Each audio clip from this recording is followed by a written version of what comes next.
Good evening, ladies and gentlemen. Welcome to tonight's lecture. I am Xavier Solomon, the Peter J. Sharp Chief Curator here at the Frick. The exhibition Andrea Del Sarto, the Renaissance Workshop in Action, will be on view here at the Frick until January 10th. Before the holidays, we celebrate this show with the last in a series of 4 lectures related to the exhibition. Last but not least, it is a great honor and pleasure for me this evening to introduce my colleague and friend, Dr. Linda Wolk-Simon, the Frank and Clara Meditz Director and Chief Curator at the Bellarmine Museum of Art at Fairfield University in Connecticut. This is a small but vibrant museum with a very interesting exhibition program that, since Dr. Wolk-Simon's appointment earlier this year, will no doubt become the venue for more ambitious and important exhibitions. Dr. Wolk-Simon is a world-renowned expert in the field of Italian Renaissance art, and especially on the work of Raphael and his workshop. No one understands the working methods of Raphael's bottega as well as she does, and her early work as an art historian was already deeply rooted in this subject. She was awarded a PhD at the University of Michigan at Ann Arbor, which was entitled Perindel Vaga's Early Career, and focused on one of Raphael's principal pupils, who helped him, among many projects, with his frescoes in the Vatican, before then moving on to Genoa. Dr. Wolk-Simon's career in the museum world has been a varied and exceptional one, from early positions at the Corcoran Gallery in Washington, D.C., and at the Detroit Institute of Art, to 25 years at the Metropolitan Museum between 1986 and 2011, where she worked in the education department, in the director's office, the Robert Lehman collection, and the Department of Drawings and Prints. One can say that her role in the museum has been as varied and as accomplished as that of many of Raphael's own students after they left the workshop. Most recently, she has been the department head for drawings at the Morgan Library here in New York. Dr. Wolk-Simon's publications have spanned many different subjects, from Italian Renaissance art to modern art, and so have the exhibitions she has curated over the years. Among my favorites, I would like to single out, and the list would be a very long one if I did list them all, but the wonderful small dossier exhibition, very important one, on Raphael's Colonna altarpiece at the Metropolitan Museum in 2006, which reunited all the known fragments of the altarpiece, to the exhibition on Domenico Tiepolo, also at the Met in 1997, and the large pioneering exhibition co-curated with Andrea Bear, Art and Love in Renaissance Italy in 2008-9, a show which focused on the Renaissance art that was produced in a connection with marriage and love all over Italy. Recently, she also curated an exhibition on Perrine del Vaga, her first subject of her work, at the Met, and the exhibition Degas, Miss Lala, and De Cirque Fernando at the Morgan in 2013. Time Out listed that exhibition as a must-see for the year, and for once I have to say I agree with them and thought it was really one of the most unforgettable and intelligent, not to say simply beautiful exhibitions in the city in 2013. This year she has published the main essay for the exhibition catalogue, Sublime Beauty, Raphael's Woman with a Unicorn, which is taking place at the Cincinnati Art Museum and will then move to the Fine Arts Museums of San Francisco, which focuses on the great Raphael portrait from the Galleria Borghese in Rome.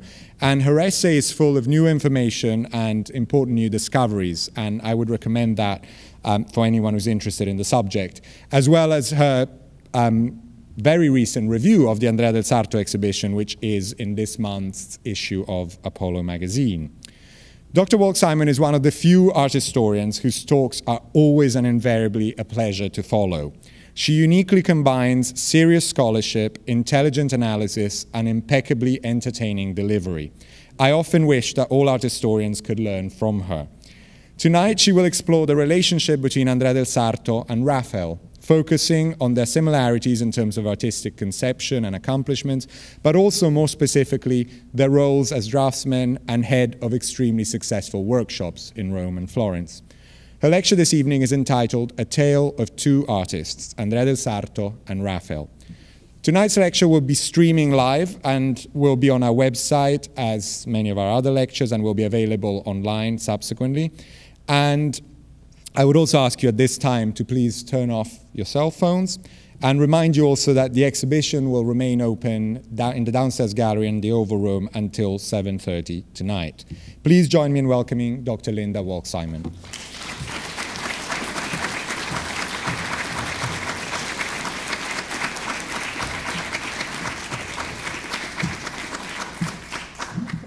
Thank you very much, Xavier. I'm actually rather speechless, and I'm not going to be that funny tonight, so I feel like I've already disappointed everybody. But I just wanted to begin by thanking you for coming this evening, and a special thanks to Adrian Lay at the Frick, and particularly to Xavier Solomon for the invitation to speak here.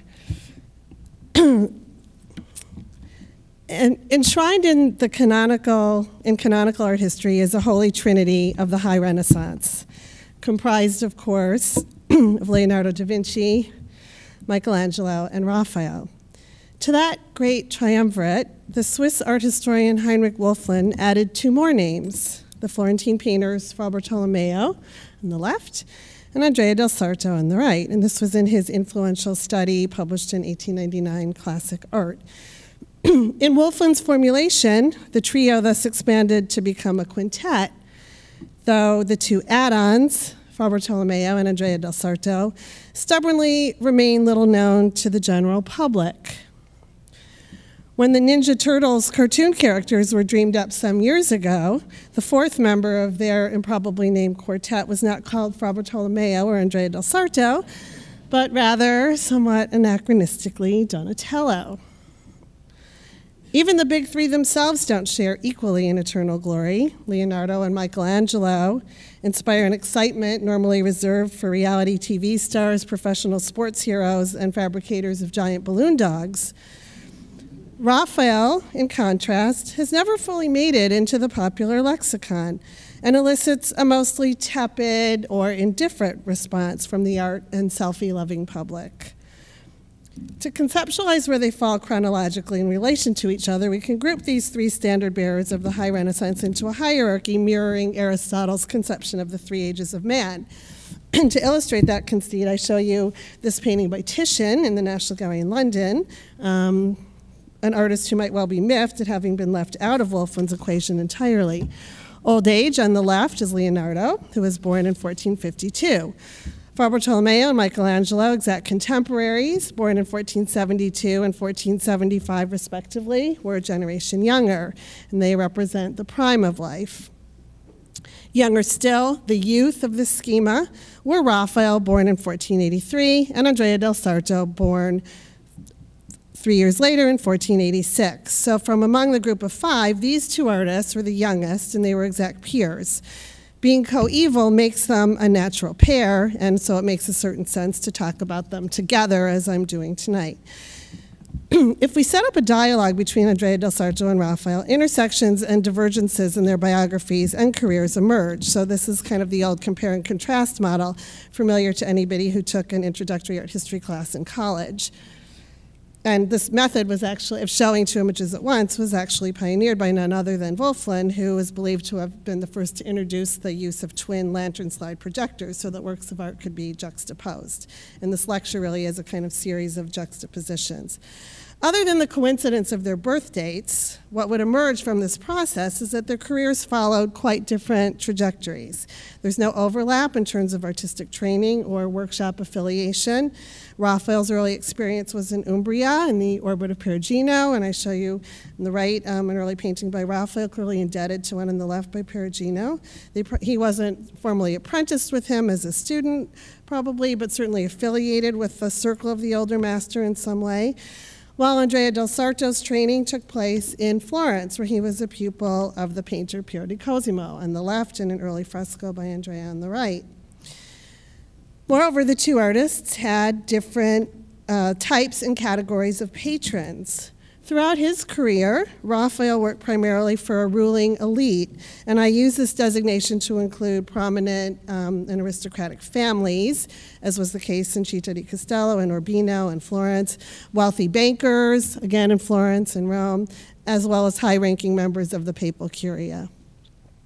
Andrea instead found steady employment from communal bodies and their agents, monastic and ecclesiastical foundations, confraternities, and members of the merchant class, his fellow citizens.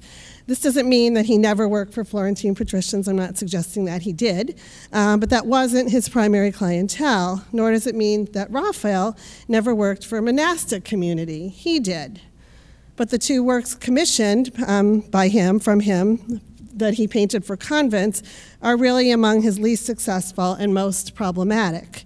The two I show you on the screen, the Colonna altarpiece at the Met on the left and the Monteluce coronation on the right. The Monteluce coronation, Raphael had a contract that he took 15 years to fulfill, left it unfinished at his death, and his two pupils who were being pressured actually glued together two pieces of two different works on the right. So it really was clearly not something he spent much energy or attention on. Raphael found this kind of patronage stultifying and quite literally couldn't wait to run away, eluding his contractual obligations or doing the minimum necessary to meet them. So we have divergent training and different patronage networks. Add to these the fact that the two artists' contemporaries mostly worked in different cities. Oh, this is to show you Andrea Del Sarto's beautiful Last Supper in the monastery of San Salvi, where he really did produce some of his greatest works for this kind of a commissioning body. The ambitious and upwardly mobile Raphael darted between Urbino, Città di Castello, Siena, Perugia, Florence, and Rome, and claimed early on that he might even be found in Venice. So kind of this whole swath. And Florence. The homebody Sarto instead was rooted in his native Florence, a permanent residency interrupted only by a stunningly unsuccessful stint in France and one or two presumed quick and unproductive visits to Rome. And by unproductive, I mean that he wasn't known to have received any commissions there or to have painted anything. He didn't go to Rome to work. So far, the dialogue then is a dialectic. Even so, there are some overlaps. Florence and Rome are shared points on the map. Both artists were present at the same time in both places, though they had inverse relationships to the two cities. Raphael's time in Florence was relatively brief. He worked there intermittently from 1504 to 1508, at which time he permanently moved to Rome. Andrea Del Sarto, in contrast, was seldom anywhere but Florence, though he did, as I've said, go to Rome once and probably twice. The Florence-Rome axis is essential to the narrative of the Renaissance. The Florentine architect Filippo Brunelleschi, an avatar of the early Renaissance, took himself to Rome in order to see the best things, which meant the city's ancient ruins, because he knew this was necessary if he was to become a great architect. This we learned from his biographer, Antonio Manetti, who was writing in the later 15th century. And I show you here a map of Rome from about that date, drawn according to Leonbattista Alberti's description of Rome from the 1440s. So this was how Rome was conceptualized in Brunelleschi's day.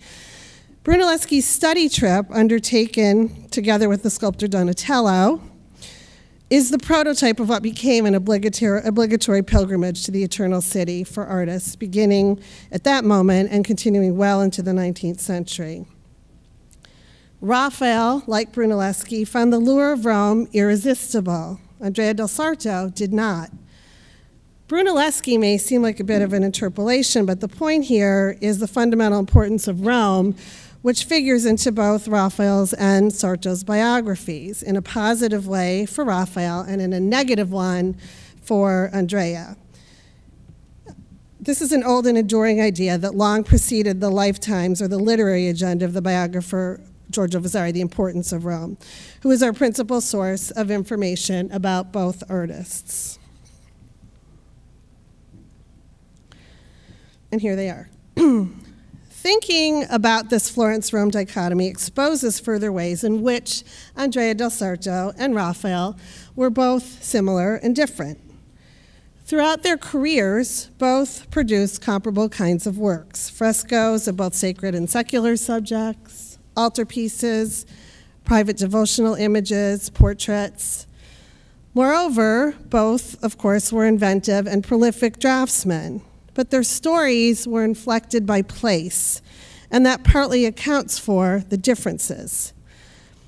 The original title of my lecture was actually A Tale of Two Artists in Two Cities, but that exceeded the very strict word limit that the Frick enforces. So I had to drop part of my title, but I'm sneaking it in here. That missing chunk, the two cities part of the title, is important, however, because the parallel narratives of Andrea Del Sarto and Raphael unfold in these two places. And to a meaningful degree, the two artists were products of the cities in which they principally worked. Or to posit that inversely, and equally accurately, the two artists each worked in the city most suited to their temperaments and artistic ambitions. If that sounds a bit opaque, I hope my lecture, my ensuing part of the lecture, will clarify this binary framing of the subject. As young talents working in the creatively charged atmosphere of Florence in the early 1500s, Andrea Del Sarto and Raphael were both alert, of course, to the extraordinary innovations of Leonardo, and I'm showing you some of the works they certainly would have looked at, types of works, thinking about the complexly posed figures deployed in atmospheric space, described by light and shadow, and expressing inner emotions that seem to motivate and be articulated by the motions of the figures themselves. Michelangelo, too, of course, had transformed the city's artistic landscape. Vasari famously anointed his celebrated cartoon for the unfinished battle at Cascina, known through the early copy on the right, as the school of the world, a marvel of invention and of a heroic grand manner that all the artists of the city flocked to study and copy in drawings. And in talking about this, Vasari says that Andrea Del Sarto was the best among them, the best of the legions of copyists of his generation, the best draftsman. Though Raphael, too, of course, undertook this obligatory exercise. Both painters also looked to Fra Bartolomeo for inspiration, the monumental gravity of his figures, his glowing palette, and the Leonardo-inspired sfumato, as well as his inventive freedom as a draftsman.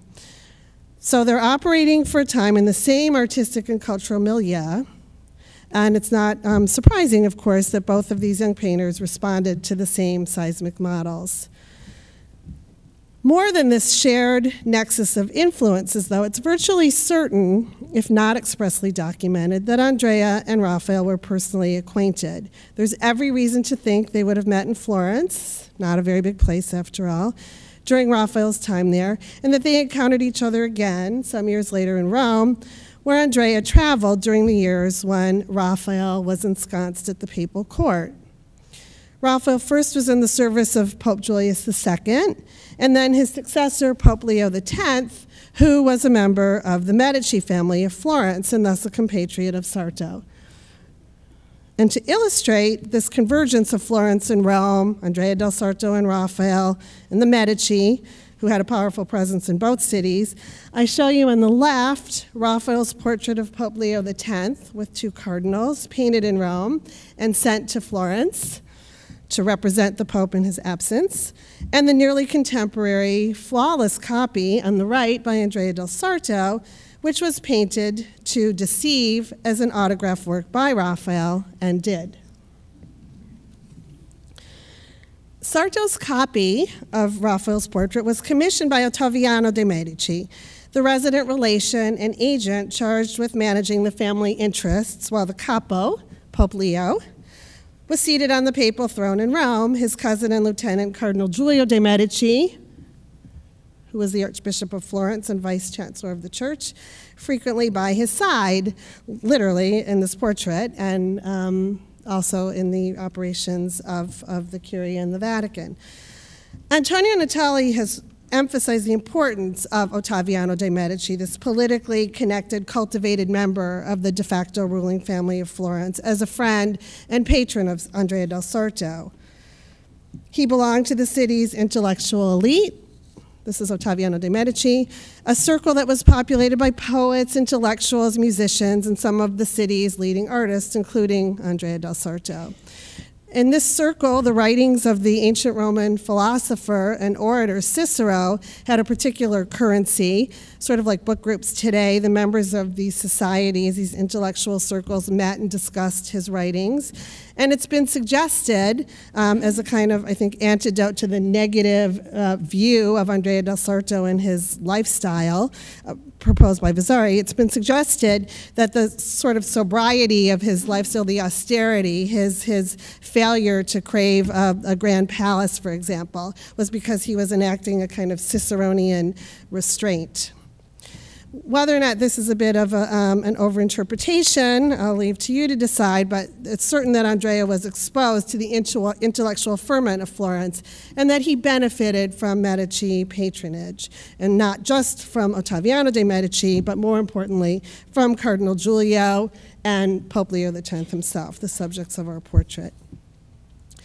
In this panorama, we find a certain symmetry with Raphael's ambient in Rome, where he was the friend and peer of poets, humanists, theologians, and antiquarians, not to mention of cardinals and the Pope himself, of Pope Leo. The importance of the Medici, particularly Leo X and Cardinal Giulio, operates in both contexts. Cicero was a topic of conversation in Raphael's circles too, as were the ancient Roman writers Quintilian and Vitruvius. But whereas Andrea in Florence was somewhat on the periphery, part of a group of artists who belonged to communal bodies, social clubs, and eating societies frequented by members of the more elevated cultural elite, Raphael in Rome was embedded at the very epicenter of cultural and intellectual life. He was among the cultural elite, not just at his margins. And no other artist in Rome approached his status. So we've sketched the frameworks of Andrea Del Sarto's and Raphael's careers.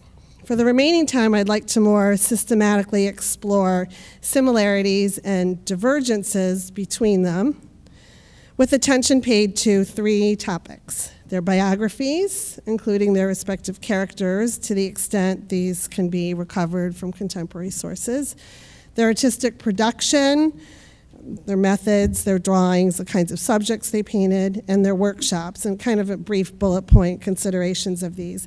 And as a coda, I'll say a few words about the afterlife of these 2 principles of Wolfland's classic art. Although we have to be mindful of the agenda underlying Vasari's reporting, he is an exceptionally valuable source for this investigation. He knew Andrea Del Sarto personally and spent a period of time in his workshop, living in his house. And although Vasari didn't know Raphael, who died prematurely in 1520, he did know his star pupil and disciple, Giulio Romano, who recounted to him salient details of Raphael's biography.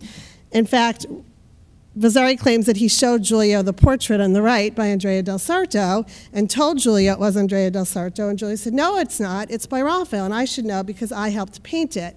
So even Giulio Romano, who claims to have had a hand in the Raphael version on the left, was fooled. So an interesting intersection of people and things in that anecdote. Vasari also knew, and knew quite well in fact, another member of Raphael's workshop, the Florentine-born painter Perino del Vaga, who may have related further details about the revered dead master and about his own early training in Florence during the years when Andrea Del Sarto was among the city's leading painters. At one point in Vasari's narrative, Perino in fact becomes a stand-in for Raphael himself in an exchange that purportedly took place with Andrea Del Sarto. And I'll end with that episode. So to begin with their biographies. Raphael hailed from Urbino, a small hill town in the Marches near Umbria that was the seat of an exquisitely refined ducal court, the court commemorated in Baldassare Castiglione's Book of the Courtier. And the ethos and sensibility of that court is captured in some of the works that Raphael produced for members of that circle, such as this beautiful jewel-like panel of the Knight's Dream with its precious enameled surfaces. In the 15th century, Urbino was ruled by the celebrated mercenary, Federico Da Montefeltro, shown here, who was famed for his military prowess, but also for his intellectual pursuits. So he's sitting in his study, reading a book while wearing his armor, capturing both sides of his personality. Federico's court artist was Giovanni Santi, Raphael's father, who was not only a painter, but a poet. So the culture in which Raphael grew up was princely, aristocratic, learned, and cosmopolitan, because this court of Urbino attracted luminaries from far and wide. And the professional model he observed firsthand, as the son of Giovanni Santi, was that of an artist in the service of a princely ruler, surrounded by a dazzling constellation of poets, architects, antiquarians, musicians, humanists, linguists, and other learned men. If we project ahead to Raphael's career in Rome, this is exactly the paradigm he encountered and the model he reenacted, though on a vastly larger scale, as though he were born for the role. Raphael was on intimate terms with the ruling family of Urbino, members of whom were his great patrons and champions. Indeed, when he arrived in Florence in 1504, it's believed that he bore a letter of introduction from the sister of the Duke of Urbino, commending him to Piero Soderini, who was the head of the Florentine government. This letter has been widely discussed in the Raphael literature, and for a long time it was believed to be a forgery, but the latest thinking is that it is in fact authentic. The question of how he found himself catapulted to Rome in the service of the Pope 4 short years later is one that scholars have long pondered. He really had very little experience as a monumental mural painter, yet his first momentous task when he got to Rome was to paint the library of the Pope, the Stanza della Segnatura. The latest thinking on that subject is that it's his enduring ties to Urbino which account for this recruitment. Julius II, the Pope who brought Raphael to Rome, was the patriarch of the Della Rovere family. And his relations were the rulers of Urbino at the time that Raphael came to Rome. In fact, I believe that Raphael and Pope Julius quite likely had occasion to meet in Urbino, probably around the year 1506, before Raphael ever came to Rome. So Urbino and Raphael's beginnings there were of signal importance throughout his career. Andrea Del Sarto, as we've already heard, was born in Florence, which was as central to his career as Urbino was to Raphael's, and in this case even more so since he was physically present there for virtually his entire life. And here's a view of Florence in late 15th century. Florence was not a princely court, though it would later become one, but it was a republic, albeit one long dominated by the Medici. Its titular head, when Andrea was a young apprentice and embarking on an independent career, was the just mentioned Piero Soderini, who received Raphael when he came to Florence, who was bestowed with the honorific gonfaloniere, or standard bearer, a clunky alternative to prince or duke in a place where such titles weren't available. The source of the city's economic prosperity lay in banking and manufacturing, with cloth being one of the principal industries. Andrea's father, Agnolo, was a tailor. Sarto means tailor. And it's probably not exercising too much license to conjecture that the family business and the larger context of the cloth industry in Florence echo in the artist's many drapery studies and the cascading jewel-colored robes for which he obviously had an affinity. And this is a point that's made, I think, very compellingly in the exhibition. Unlike Raphael, Andrea did not go into the family business, and again, unlike Raphael, he was not seized by wanderlust. He was content instead to remain in the city of his birth, a homebody instinct that Vasari, writing through the lens of his own overweening ambition and upholding Raphael as the paradigm, took as a sign of timidity and a certain provincialism. These are the refrains that echo throughout Vasari's biography of Sarto. For Vasari, Raphael was the archetype of the artist's courtier, a template his text sets up as a model for ambitious practitioners, foremost himself, to emulate.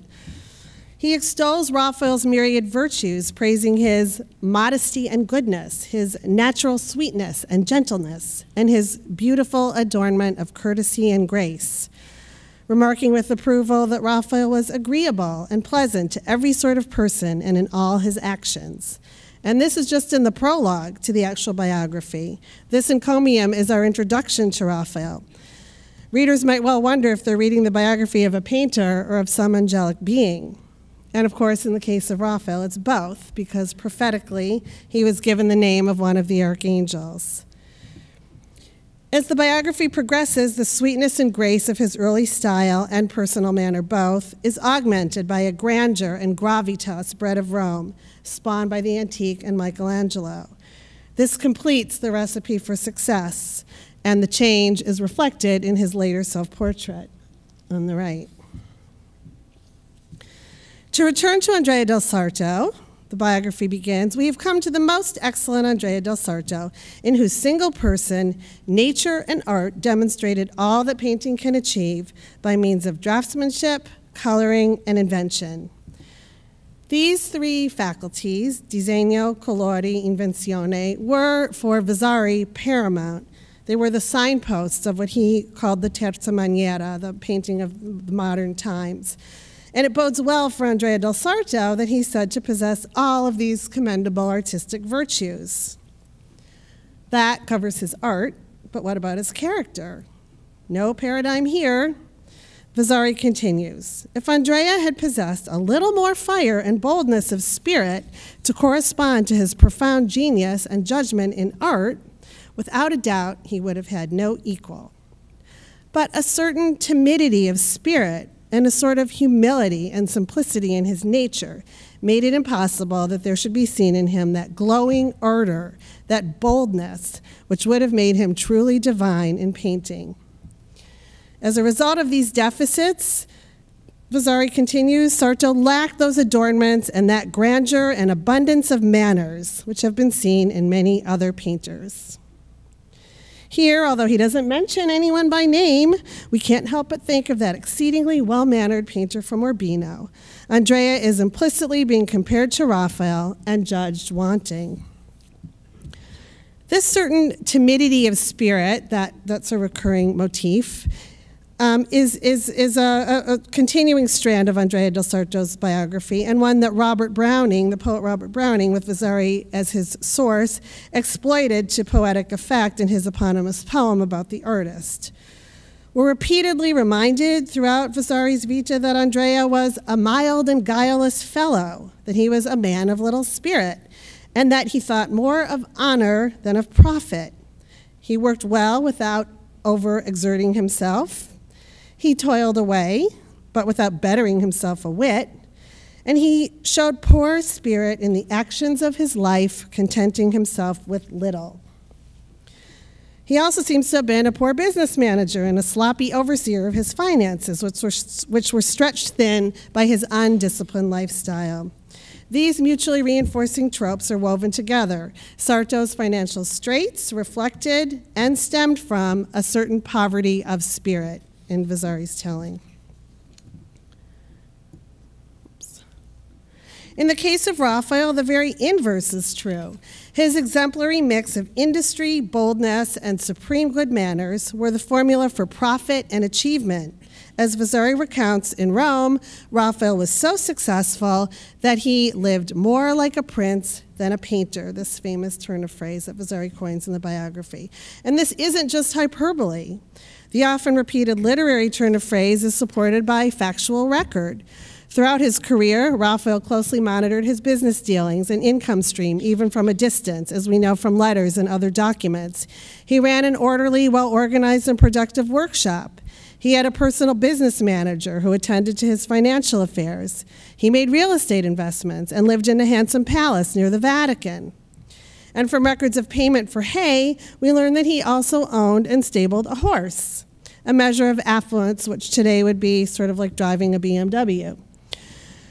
The boldness of his artistic manner, achieved only once he had moved to Rome and responded to the stimulus of Michelangelo's Sistine Chapel and antiquity, the boldness of his manner mirrors the supreme self-confidence of his person. Andrea Del Sarto, in Vasari's telling, lacked this boldness in both his art and his character.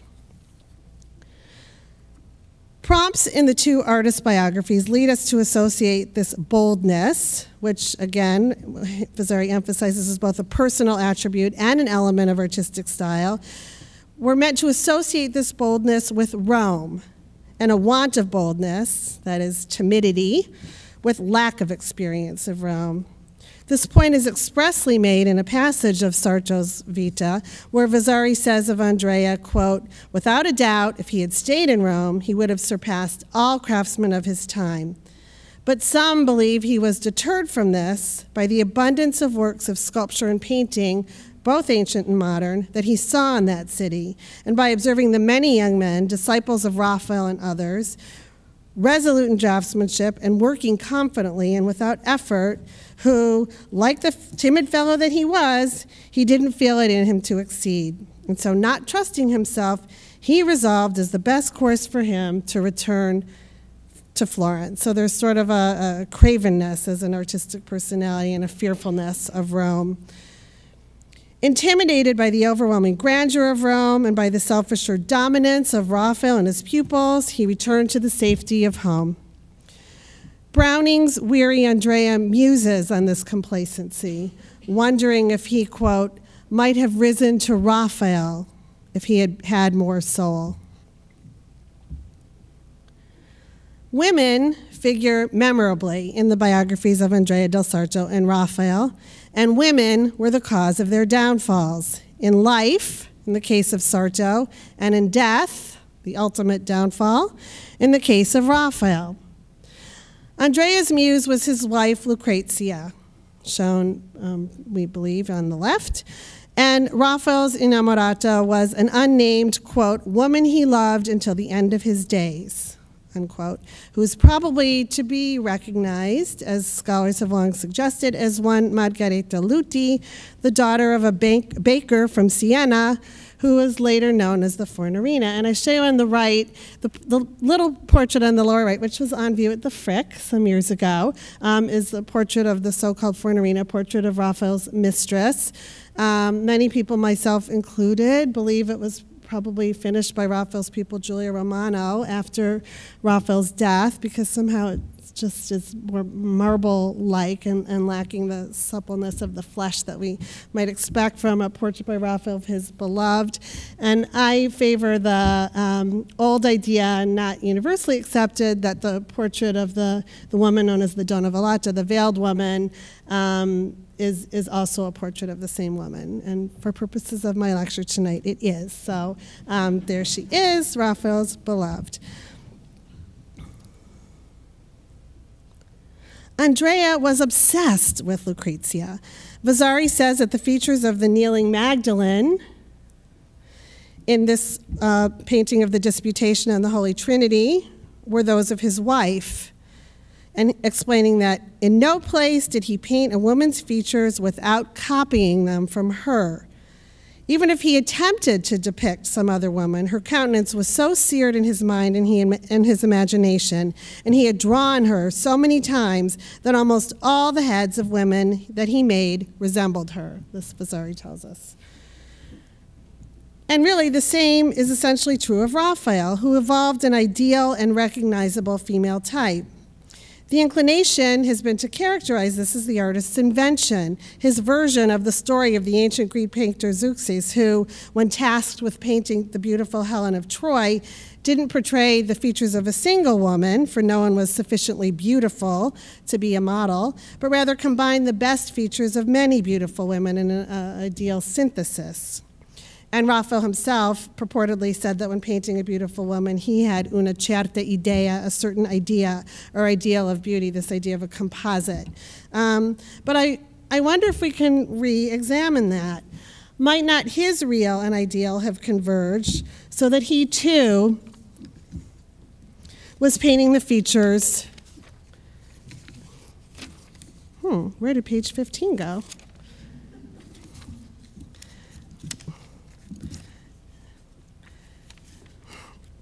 I had a page 15. Well, I'm not very good at winging it, but that perhaps his idealized female type that appears over and over again in his later works, if this too isn't a reflection of the actual features of his beloved. Oh, here's page 15. Vasari detested Lucrezia. He characterized her as a tease, a temptress, a tyrant, and a shrew, and claims that he and his fellow pupils had suffered mightily from her abuse when he was apprenticed to Andrea and living in their house. He blamed her for Andrea's myriad shortcomings, the jealousy that rendered him spineless, his indulgence of her every whim, the financial burdens he incurred supporting her and her family, and for the disastrous failure of his time in Paris. When he succumbed to her treaties that he returned home. He departed precipitously, squandered all the money he earned from the French king carousing, and failed to honor his promise to return or to repay his travel advance, incurring the French king's wrath. Browning's poetic Sarto has a flash of the insight that Vasari's smitten Sarto evidently lacked, wondering if he would have been more successful. Would he have been more like Michelangelo and Raphael, he expressly questions in a moment of melancholy reflection, if like them and Leonardo, he didn't have a wife. Raphael was a womanizer, and Vasari refers to his amorous excesses with disapproval. So consuming was his desire for his mistress that he was distracted from the job at hand, couldn't concentrate, and was MIA at work. As he indulged in carnal pleasures, ceding to his pupils too great a hand in his frescoes, the quality of that work suffered, and he exposed himself to criticism. And a night of excessive passion led to the fever that caused his sudden and premature death a few days later at the age of 37.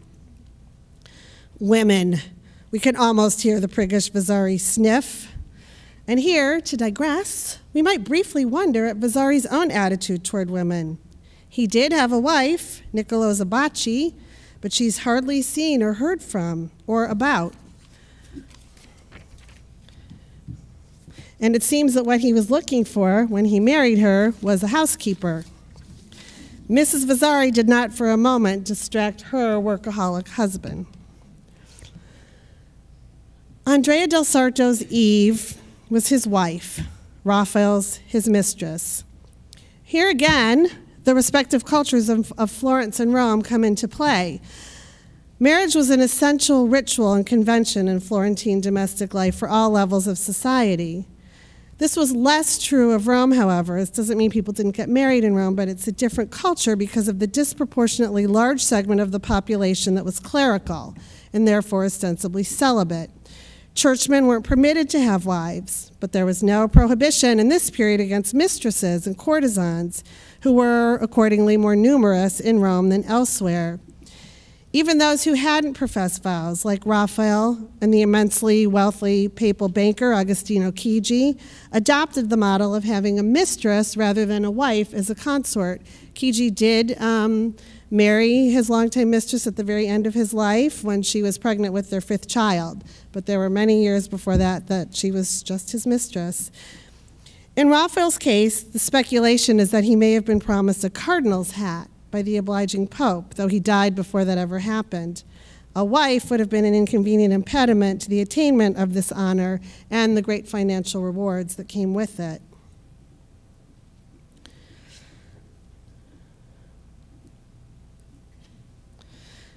Friends, artists and others, also figure in both painters' narratives. In Andrea Del Sarto's biography, and I'll talk about this portrait briefly in a minute, we learn of his friendship/partnerships with the painter Franciabigio and the sculptor Jacopo Sansovino, and of his membership in a merry eating society cum male bonding incubator called the Company of the Kettle. Its members were charged with devising ingenious tableaux of food for their fellow diners to feast on. At one of these banquets, Andrea presented a culinary replica of the baptistry of Florence. The pavement of colored mosaics was made of gelatin. The porphyry columns were great sausages with bases and capitals of Parmesan cheese. The cornices were crafted of sugar, and the tribune of marzipan. In the center, there was a pulpit rendered from cold veal, and on the pulpit, a book made of paste with peppercorns for musical notes.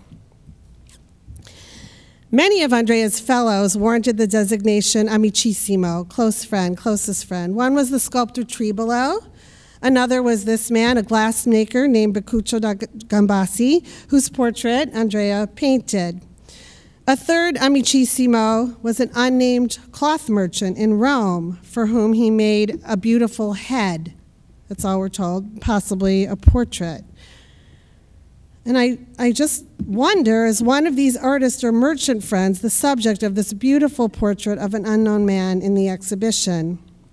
This is not a formal or official portrait, but rather it's a familiar portrayal, striking for its immediacy and its intimacy. The sitter, whoever he is not aristocratic, but he's probably a merchant or an artisan, as his attire suggests. Artists and paintings of this period, portraits, are always wearing this kind of hat.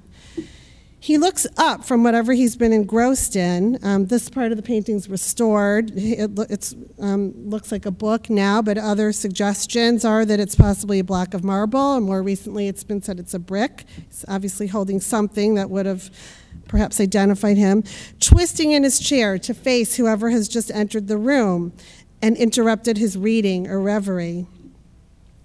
And the portrait's on view right outside, and as you see in the preparatory study exhibited with it, those drawings make no attempt to capture the likeness, the individual features of the sitter, really just this animated pose and movement. That's really what he was striving for here.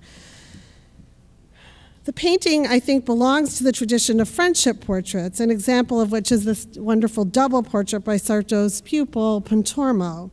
Two friends holding a text writing by Cicero on the subject of friendship. And in a witty conceit, Andrea's portrait is, I believe, also a sort of double portrait as well. His curiously prominent monogram representing Sarto himself, or more accurately, his absent self. He's the other absent friend in the painting. And of course, portraits were prized precisely for their ability to make absent friends present. And this portrait was actually executed right at the time that Andrea left Florence for France. Like Andrea, Raphael numbered many artists among his friends and intimates, among them the painter Timoteo Viti from Urbino and the Florentine Ridolfo Ghirlandaio, son of the painter Domenico Ghirlandaio, who he befriended during his time in Florence.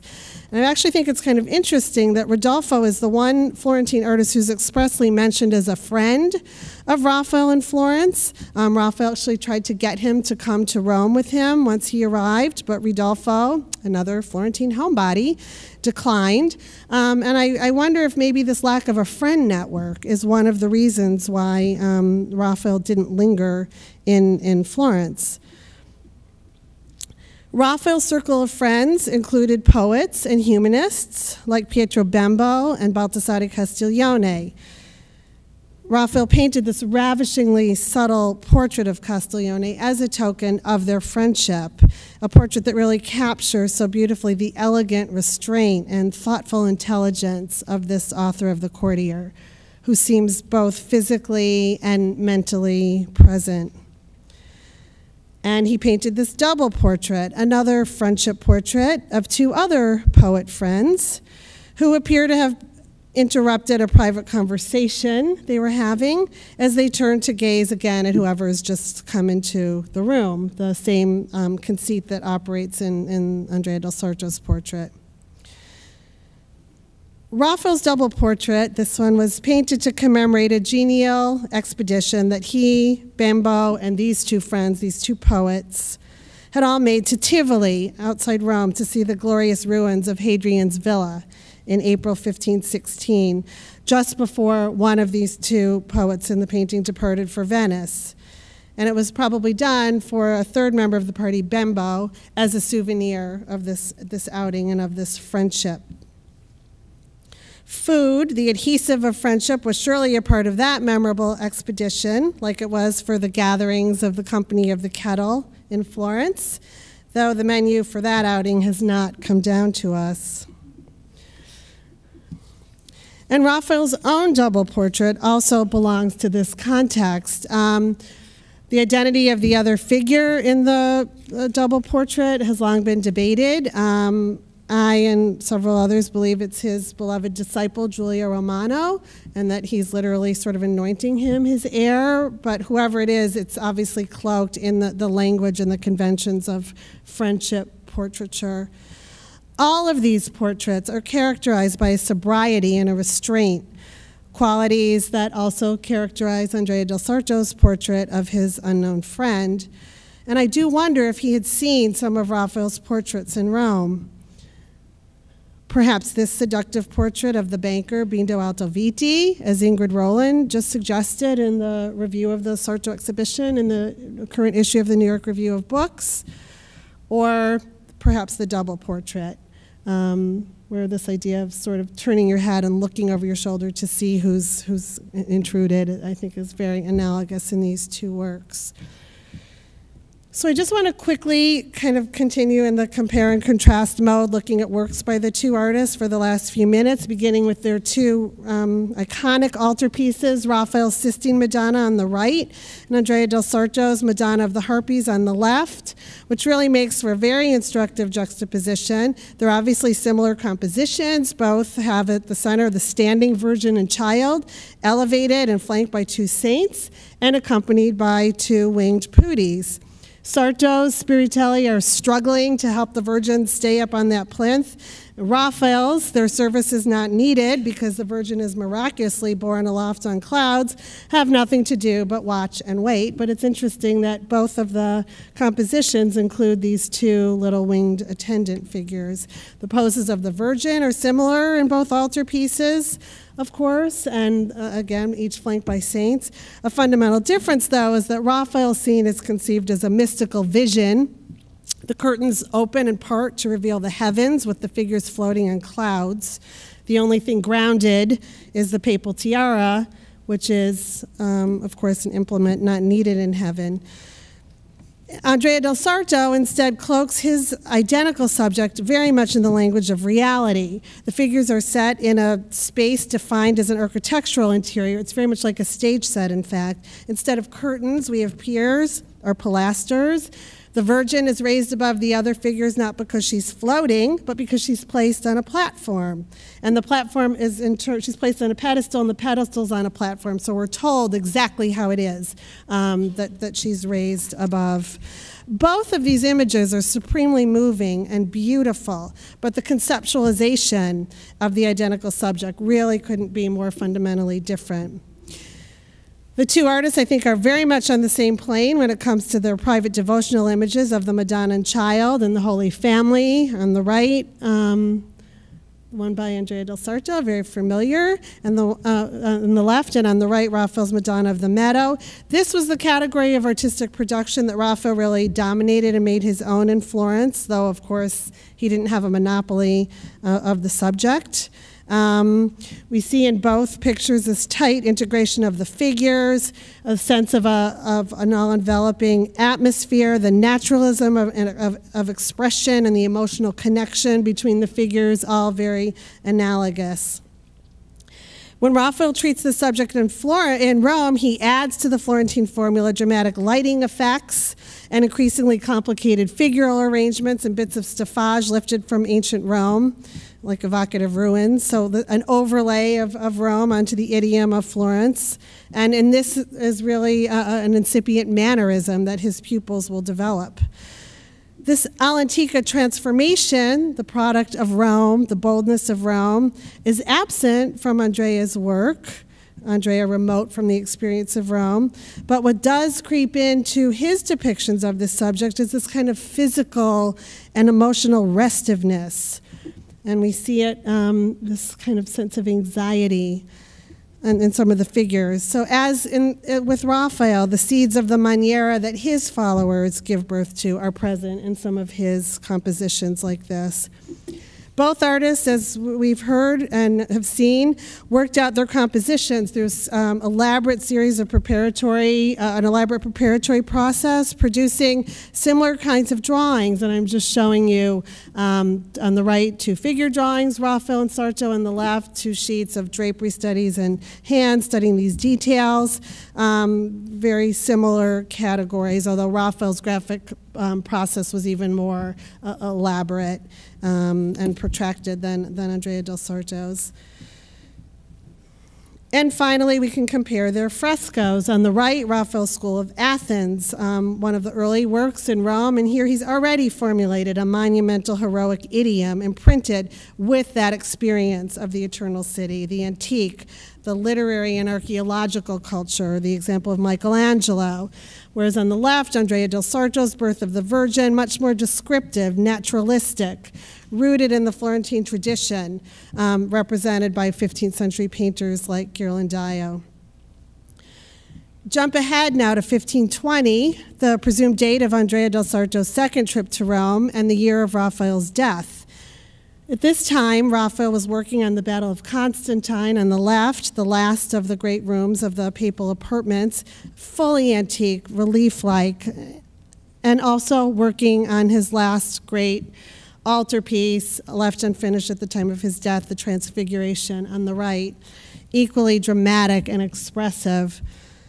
And again, he achieves this through an elaborate series of preparatory studies, including a category he seems to, I won't say invent, but really seized on and made it essential to his process, that have been called auxiliary cartoons, because they were made even after the final cartoon was prepared. He still wasn't ready and wanted to just examine in ever closer detail the heads and the hands, these particularly expressive conveyors of meaning as the final step before painting.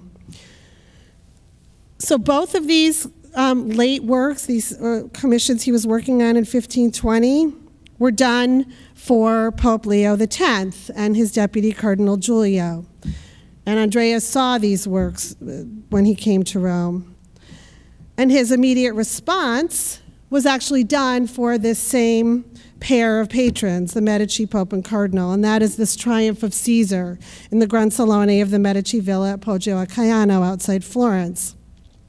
The scale, the antique subject matter, the dramatic composition, all are, I think, really meant to rival Raphael or to counter Raphael, the Florentine equivalent of Raphael. And the study, the beautiful study for the head of Julius Caesar in the exhibition is absolutely his iteration, his version of an auxiliary cartoon. And here, just because we're so fortunate to be in the midst of so many brilliant drawings by him, a montage of studies by Andrea Del Sarto, which show his focus on heads and hands, those Leonard-esque conveyors of meaning, just in the same way that Raphael did. I'm sort of running out of time, so I'll just quickly say that both of these artists, we've heard about the workshops already, had relied extensively on pupils to help them execute their numerous complex commissions. Andrea's Bottega has been called the School of the Annunziata, after the locus where he and his circle worked for so many years.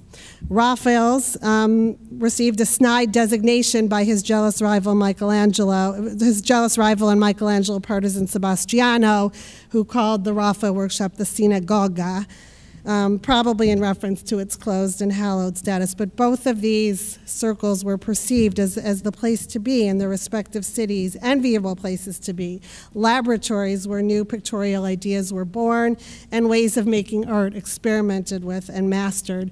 And I show you on the screen works by some of Raphael's principal pupils, Giulio Romano, Perino, Polidoro, the artists who went on to really shape the idiom of Central Italian painting for much of the 16th century.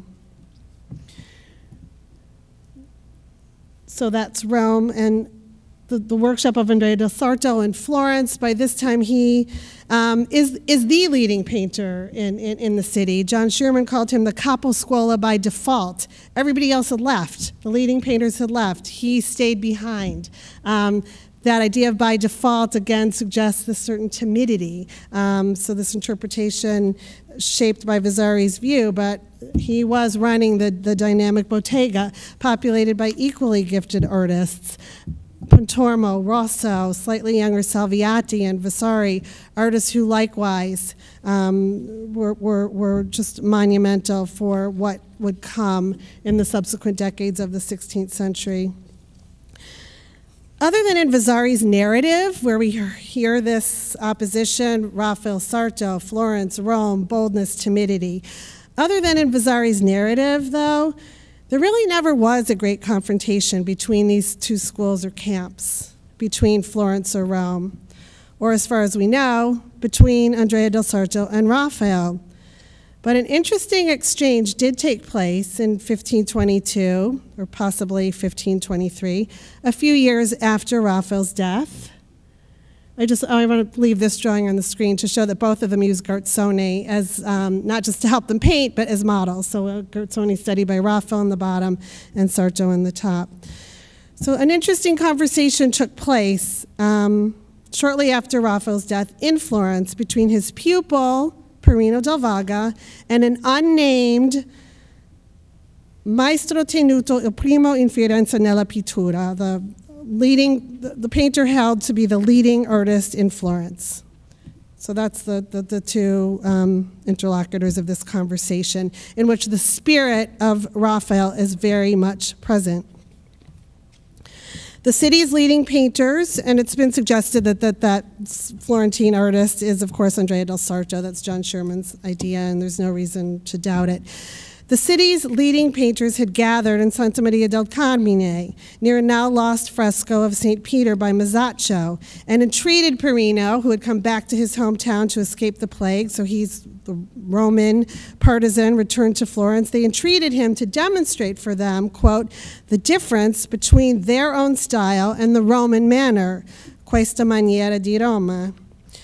Perino boasted that he could rival and even surpass Masaccio, and at the urging of that leading master, Andrea Del Sarto, made a demonstration piece in the form of a cartoon of St. Andrew, which was a tour de force.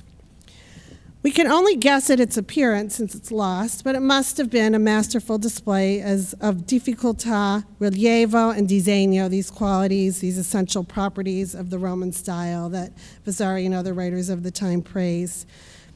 Perino's invention, this cartoon, and its role as an example of Raphael's style, was roundly praised. And then, nothing happened. The Florentine painters went home.